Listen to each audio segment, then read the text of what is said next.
Na-scam ka na ba? Ako kasi na-scam ako eh. Alam mo yung mga nakikita natin sa social media, sa TikTok, sa Facebook, or sa Instagram, yung mga earn online, ganyan, yung pwede ka daw kumita na 1 to 3,000 per day, yung kahit part-time, no? Tapos yung mga pinapakita nila na umi-income sila, mahuhook ka talaga, no? Kaya nga, naintriga ako, pumasok ako dun sa parang webinar. And actually, maganda talaga, no? Yun, of course, may sinabi dun na may babayaran. Kaya nga, kahit medyo hesitant ako, nagbayad ako. Yun pala, parang kailangan may purchase yung account.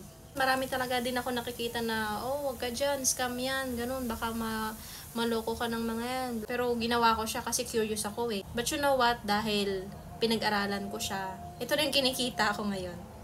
In fact, na-withdraw ko yung income ko. So, ito yung income ko last month.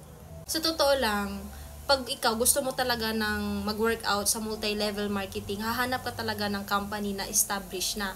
So, paano mo malalaman pag yung company is established na?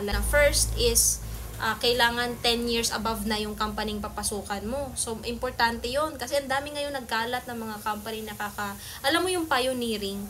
Pag sinabi kasi natin pioneering, ano pa yun eh, trial and error pa yun. And of course, pag nakita mo naman na legit yung papasukan mong company, kailangan ikaw talaga yung gagalaw.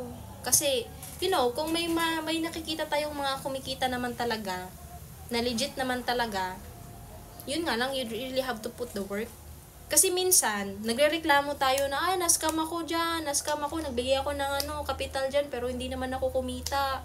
Pero, pag tinanong tayo kung ginawa ba natin yung best natin, wala tayong masasabi, di ba?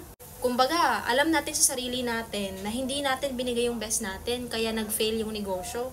Well, sa totoo lang, kahit magtatayo ka naman dyan ng tindahan, maglalabas ka ng pera dyan, tapos pag hindi mo na workout ng maayos or hindi mo binigay yung best mo, of course, hindi yan kikita. Kahit magtatayo ka ng piggery, poultry, or fish pan, kung ano-ano pa, kung hindi mo i-workout ng maayos yan, kahit naglabas ka ng kapital, malulugi at malulugi ka pa rin. And sometimes, pag papasok ka sa multi-level marketing at hindi ka kumita at nagbigay ka ng kapital, pero alam mo sa sarili mo, hindi mo binigay yung best mo, anong tendency natin? Di ba mag-blame tayo? Ay, hindi yan totoo. Sila lang yung kumikita dyan. Gagamitin ka lang ng mga yan. We tend to blame others except ourselves. And that's the reason bakit nag-feel karamihan ng mga Pilipino pag nagninegosyo. Ang point ko dito, kapag legit naman yung pinasukan mong company, kaso lang tamad ka, mas-scam ka talaga ng sarili mong katamaran. So, lesson dyan, kung gusto mo talagang i-work out yung negosyong papasukan mo at siseryosohin mo yan, go for it. Pero kung alam mo sa sarili mo na nag-try ka lang, huwag mong gawin. Masisira yung buhay mo. Kasi baka ma-scam ka ng sarili mong katamaran.